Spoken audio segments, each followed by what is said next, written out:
तरस रहे प्रभु मेरे प्राण, कब मैं पाऊं तेरा दर्शन। तरस रहे प्रभु मेरे प्राण, कब मैं पाऊं तेरा दर्शन। तरस रहे प्रभु मेरे प्राण, तरस रहे प्रभु मेरे प्राण, कब मैं पाऊं तेरा दर्शन, कब मैं पाऊं तेरा दर्शन।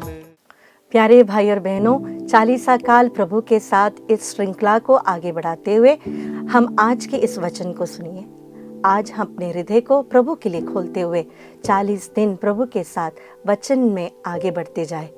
आज के मनन चिंतन के लिए हम लेंगे सन्मति का सुसमाचार अध्याय 6 पद संख्या 16 से 18 तक। ढोंगियों की तरह मुंह उदास बनाकर उपवास नहीं करो, वे अपना मुंह मलिन बना लेते हैं, जिससे लोग यह समझे कि वे उपवास कर रहे हैं।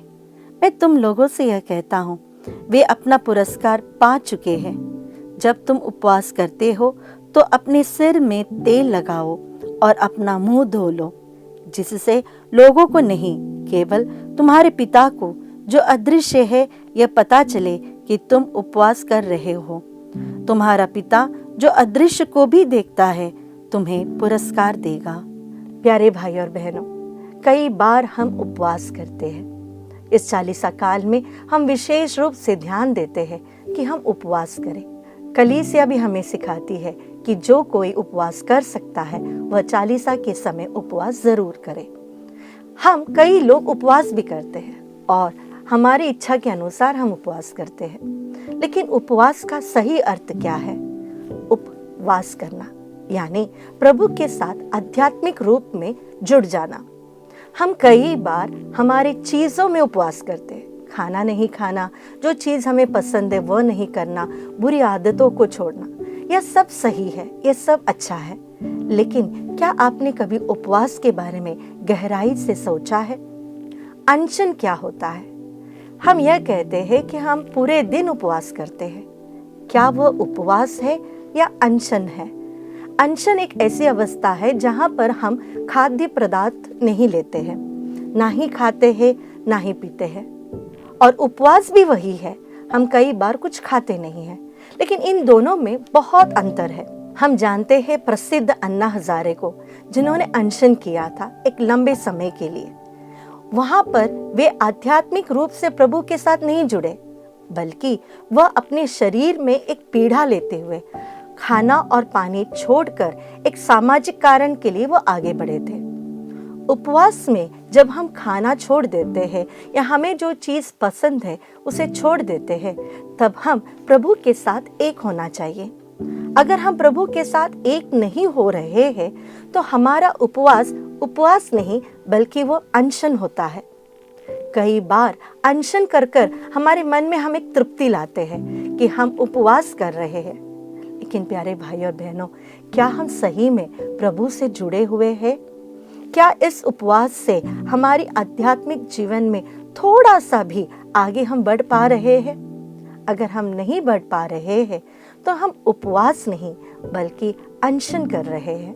नबी योएल के ग्रंथ अध्याय 2 पद संख्या 13 में प्रभु हमसे कहते हैं, अपने वस्त्र फाड़ कर नहीं बल्कि अपने हृदय के पश्चाताप के साथ प्रभु के पास लौट आओ। और यह है उपवास। यहाँ पर हम आध्यात्मिक जीवन में अपने आप को टटोलते हैं, अपनी अंतरात्मा की जांच करते हैं और देखते हैं कि हम प्रभु से कितने दूर हो चुके हैं। और जब हम प्रभु से दूर हुए हैं तब हमें उसका दुख होता है। हम हमारे जीवन में थोड़ा सा उपवास करते हैं, हमें जो पसंद है उसे छोड़ देते हैं ताकि हम प्रभु के निकट आ सके।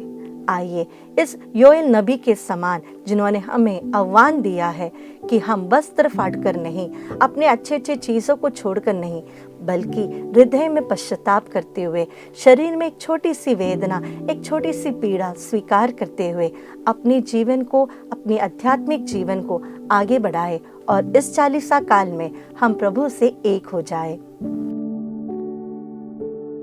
प्यारे प्रभु जी, आपके पावन उपस्थिति के लिए हम धन्यवाद देते हैं। प्रभु, आपने इस रोटी के रूप में हमारी आत्मिक प्यास और भूख को मिटाते हैं। प्यारे प्रभु जी, इस उपवास काल में, इस चालीसा के विशेष दिनों में हमें यह कृपा दीजिए, हम एक सच्चे मन परिवर्तन अपने जीवन में ला सके। हमारे हृदय को आप स्पर्श कीजिए प्रभु। पाप से जुड़े हुए व्यक्तियों से, पाप के वातावरण से हम हटकर प्रभु आपके साथ जुड़ सके और आपके प्रेम में आगे बढ़ सके। यही प्रार्थना हम करते हैं हमारे प्रभु यीशु के मीठे नाम पर। आमीन।